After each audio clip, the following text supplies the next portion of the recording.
I have been thinking a lot about storms lately and the parallel that storms have, their symbolism that they have to what is taking place right now in our world, especially in Canada, the United States.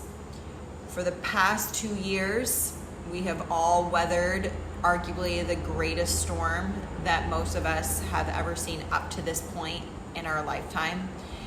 From the amount of brainwashing and coercion, deceit and lies, loss of jobs, tons of sacrifices, relationships ending, family, friends, the amount of suicides that have increased, drug usage that has increased, civil outbreaks, right? Like across our nations, like we have seen this insane, heavy and dark turmoil. In the last couple of months, I'm gonna call it, there's this catchphrase going around saying it's over. Things are going back to normal. First off, we will never go back to the world that we all lived in, that we once knew. There's too much that has come to the surface. There's too much that many of us have seen through, the lies, the deceit, the coercion, the orchestrated division tactics, that there is no way that you can go back to what we knew. The opportunity, though, we have is that we get to birth a new way. And that is an exciting opportunity, not what this video is about, so I'm not gonna digress. I'm gonna stay on course right now, but there's this notion that this is over, and that is the distraction. Nothing is over. It's not over. In fact, if you really ask me, things are just getting started. And this is when I think about the storm. They say that the safest and quietest place to be in the storm is where? In the eye of the storm, right in the middle, right in it.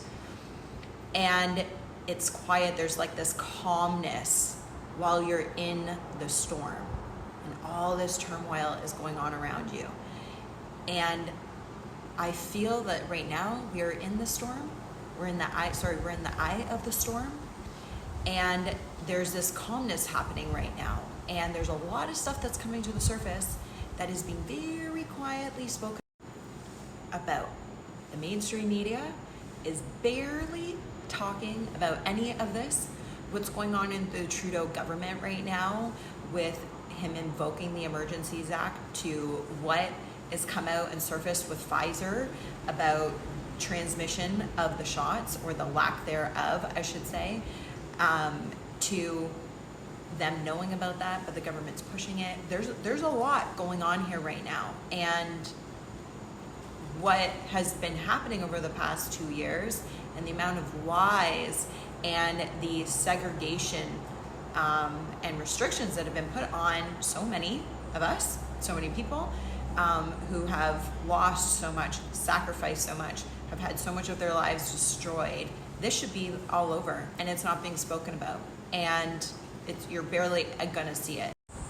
And what I've been preparing for is what's coming next.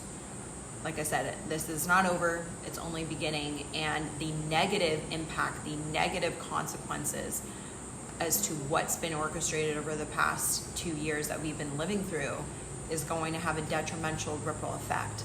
And when I think about the storm and being in the eye of it, oftentimes the only way to get through the storm or to get out of the storm is to have to go back through it, have to weather it again. And I think about what's coming from the next orchestrated outbreak that is going to take place, to inflation and cost of living that still continues to go up and through the charts, and how interest rates and just everything in our world is having this negative effect because of the last 2 years.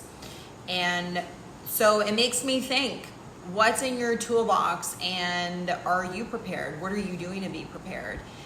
If you've hung out with me for a little bit, you know I talk a lot about being conscious of your own energy, guarding your own energy, your frequency. And you know, over the past 2 years, I really have. I've talked a lot about what we need to be doing for our mind, body, and soul, from the food that we're eating to the quality of the food we're eating, the water we're drinking, but not just water. What's the quality of your water? Your water carries a frequency as well. And you know, what you're reading, what you're listening to, how are you starting your day? Are you in meditation? You know, are you going inwards? Are you strengthening your own intuition? Are you researching? Are you educate yourself on new things like how to grow your own food? You don't need to be on a farm to be able to grow your own food. If you're in a condo, there are books on that. There's research on how to create a sustainable life within the space that you hold. And I encourage you, learn that. Find a farmer near you, get closer to your food source. You know, how are you moving your body? Try something new, integrating workouts to strengthen your body that actually also really helps your mind, overall wellness in general. So there's so many things, guys, and I think about what we're heading into and where things are going, and creating a fortress within your mind, body, and soul, within your home, is the best thing that you can do. So I leave that with you. Start adding some tools to your toolbox, and that's it. Have a great day.